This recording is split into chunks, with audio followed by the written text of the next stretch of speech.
China and the U.S. produce more than 40% of the world's goods and services. The easing tensions and the relationship would help boost the sluggish world economy. Although relations have been strained, the two are still doing business together at record levels, in fact. Owen Fairclough has more. Harvesting crops in America's Midwest to meet China's growing appetite for commodities such as soybeans. After a record 2022, U.S. soybean exports had dropped off somewhat, partly due to competition from Brazil. But last week, China made its single biggest purchase of soybeans for 3 months. Good timing for U.S. officials visiting China's International Import Expo. China is a good market for U.S. agriculture products. It's our top market. We think it can be even better. We see great growth potential here.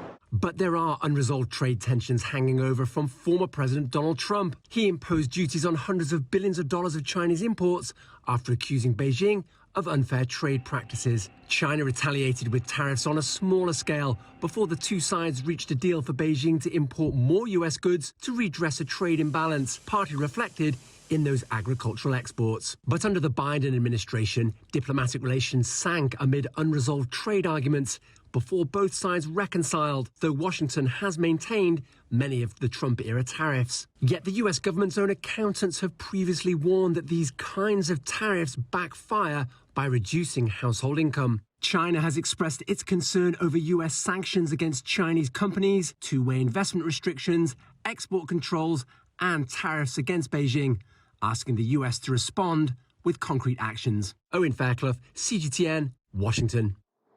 China has been a proponent of cross-Pacific trade deals between APEC countries. Alistair Babistock has more.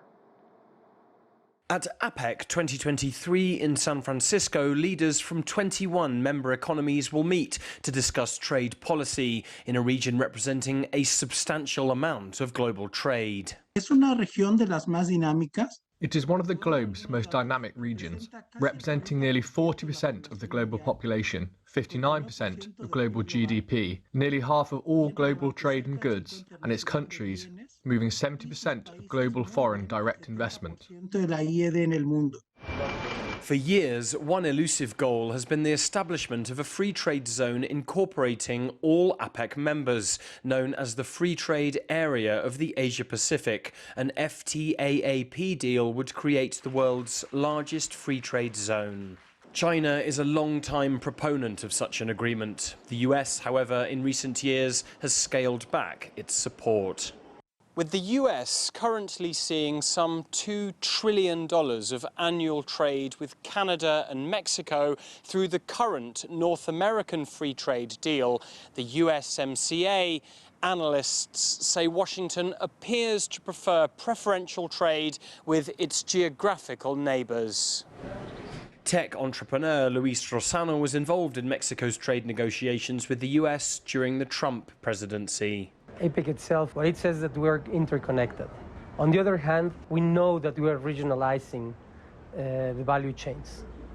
So I think it's a very good opportunity to show the strength of the region, but also to, to extend our hand to keep working with the complete members of APEC. Professor Leon says the US is a long way from joining such a bloc, which may be a mistake. El costo de no sumarse a eso. The cost of not engaging with the idea of the free trade bloc would be the continued loss of competitiveness in a marketplace in which China and its commercial partners grow without US participation. Crezcan sin que Estados Unidos se sume a eso. However, as the US prefers regionalization, the clock is ticking on the current North American free trade deal. In 2026, we need to re-sign the agreement completely. And if it's not, anybody can pull out. Look, 2 years is nothing. So it's a real opportunity, but it's a huge danger. In my view, that is why it's very important that our president will show up there. As America's city by the Bay hosts APEC, the talks may cast a long economic shadow over the North American continent. Alistair Babistock, CGTN, Mexico City.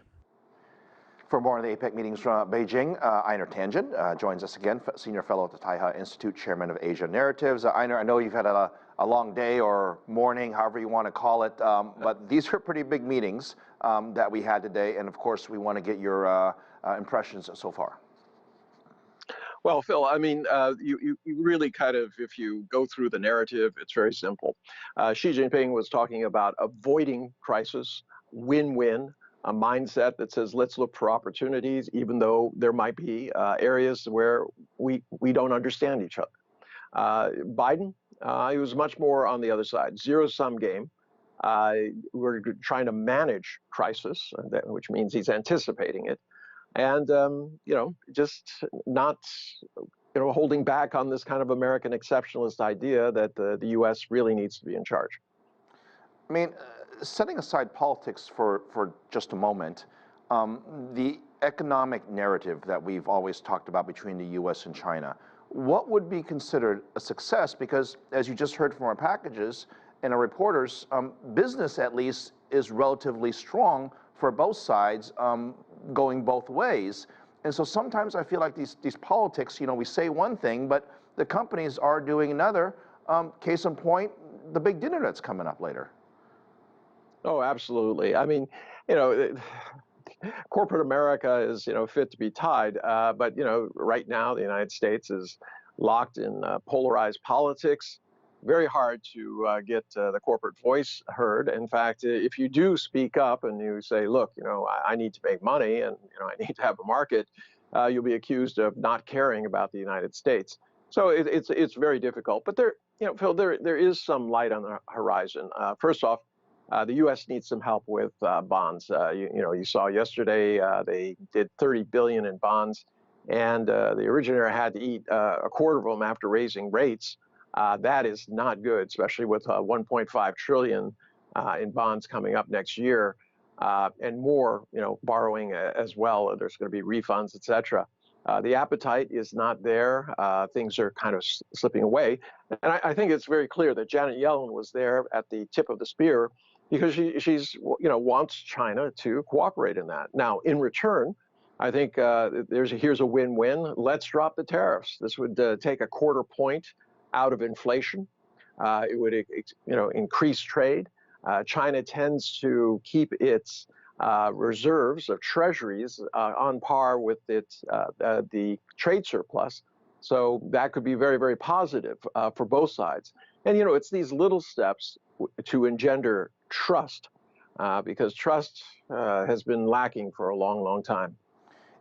You talked about trust, and one way to build trust is, cooperation. Dinners, lunches, meetings. These are all things that we see on television. But behind the scenes, I'm going to guess that there's got to be more substantial conversations to be had in dealing with the real challenges at hand. The question is, are they making traction? Are they making progress on the things that are truly most difficult to face? Well, unfortunately not. I mean, you're not going to see really any kind of major breakthroughs, or I don't anticipate any, in terms of technology. There's not going to be a big change in the South China Sea's policy. They're not going to dismantle AUKUS or the Quad or anything like that. So those tensions will continue, at least on the economic front, though. Hopefully, they can start, as I said, taking these small steps. You do this, I'll do that.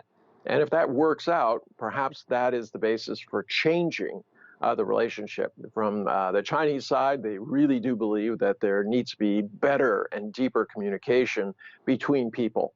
So they understand that, Americans are not monsters and neither are Chinese. They're just people who are trying to get on with their life. And, sometimes we forget that because we hear all this rhetoric that, somehow China is evil and things. If people came to China, they'd understand it's a very safe, very, very nice place, full of wonderful people, and vice versa. Americans are terrific people. You go out to the Midwest, they're as friendly as you can possibly be. They're talking a lot about Iowa. Iowa is a wonderful place. Great people, real salt of the earth. They'll always try to help you if they can.